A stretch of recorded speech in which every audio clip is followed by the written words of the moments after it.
Let's be real, we can't live two lives. There's a popular game that we play known as In the River, on the Bank. In this game, you have to stand on either sides of the barrier. You can only move whenever you're instructed to do so, whether to jump in the river or on the bank. At no point in the game are you allowed to stand in the center or even on both sides. If you do so, then you would be forced to step out of the game. It's the same with our lives. We have two sides that we know as good and evil. Similarly to the game, you have to choose one side. The only difference is that you don't have an instructor telling you which side to jump on, so you simply have to live, learn, and choose whatever side you consider to be right.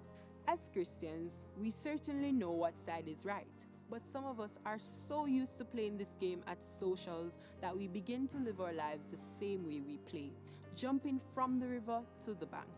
We need to understand that this isn't the way our God wants us to live. He wants us to choose His side, to be fully devoted to Him and to follow Him wherever He leads.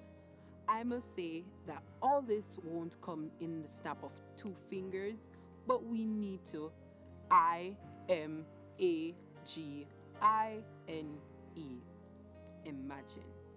Imagine progress and not perfection. As Christians, we tend to forget that we are Christians. We want to fit in with the world and not try to let the world fit in with who we're supposed to be, a representative of Christ. We need to realize that fame, status, and wealth are not the things God wants us to focus on. He wants us to accept Him before He returns. We should stop worrying about our lives being perfect and just allow our lives to be a work in progress.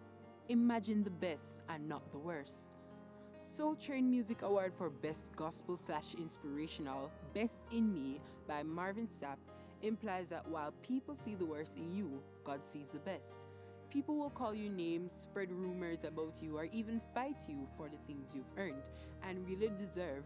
But what really matters is that while people do these things to tear you down, God will do everything in His power to bring you right back up.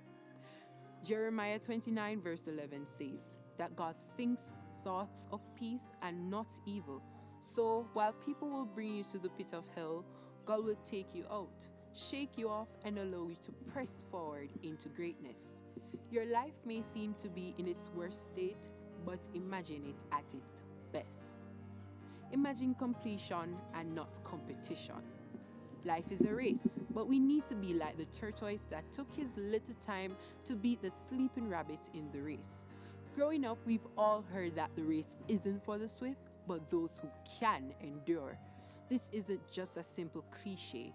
It goes way further than just 11 words. It's reminding us that in the life, we can't just try to be better than somebody else because, as I said earlier, wealth and fame is nothing. If we aren't strong enough to overcome our battles, then it's quite safe to say that we are living in vain. Don't spend most of your life competing that you lose track of completing.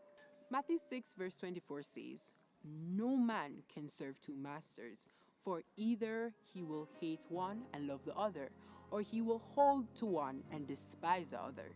Ye cannot serve man and mammon." Can you imagine yourself being gray instead of black or white? If it's God that you're after, you can't serve two masters. You can't say that I just had my cake and I ate it too. I know it would be cool if we could love the Lord and still do our thing, but we need to get our acts together because it doesn't work like that. You must be white or black, no shade of gray. Let's imagine ourselves living one life, serving Him the right way.